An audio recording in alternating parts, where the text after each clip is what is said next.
A lot of people talk about leadership, but people don't tell you how to be a better leader. Well, that's going to change this time.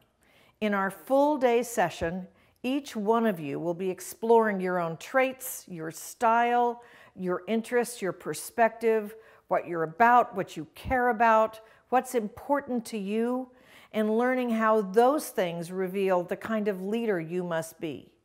Leadership is a very simple prospect, in my opinion. It isn't about learning how to stand on a stage and give grandiose patent speeches or write a very big book about the 5 most important things in coaching a sports team or what you learn by being a tennis pro or any of those things.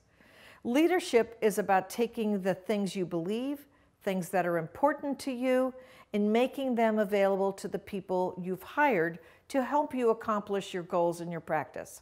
Think about your staff. Why do you have staff?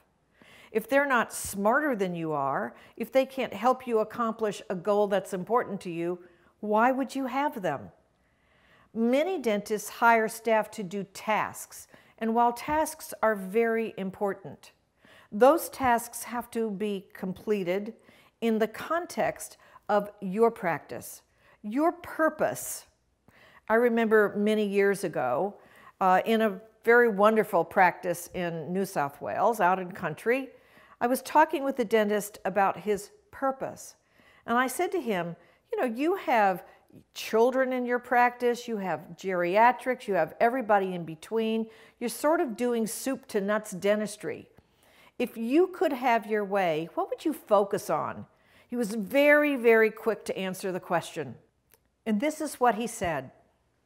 I'd do dentistry for adults for the last half of their life.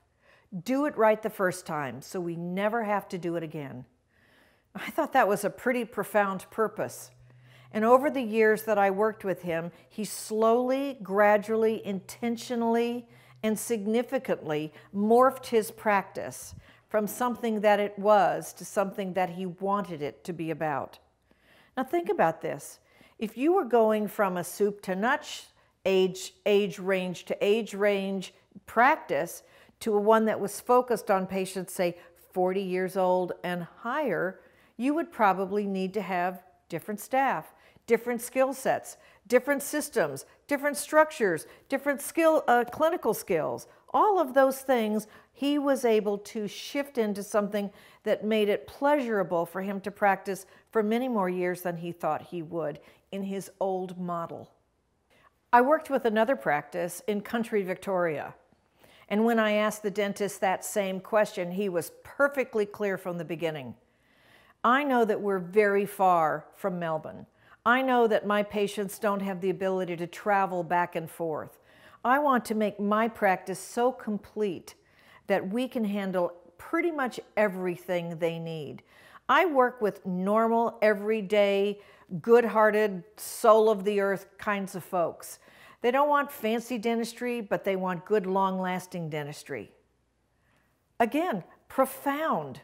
So think about this. The first dentist I spoke to who wanted to focus on the second half of their life with dentistry that was done the right time, the first time, it's very different than the purpose for the dentist who wanted to be able to serve his entire community and far afield from that with as much good, strong, basic dentistry as possible.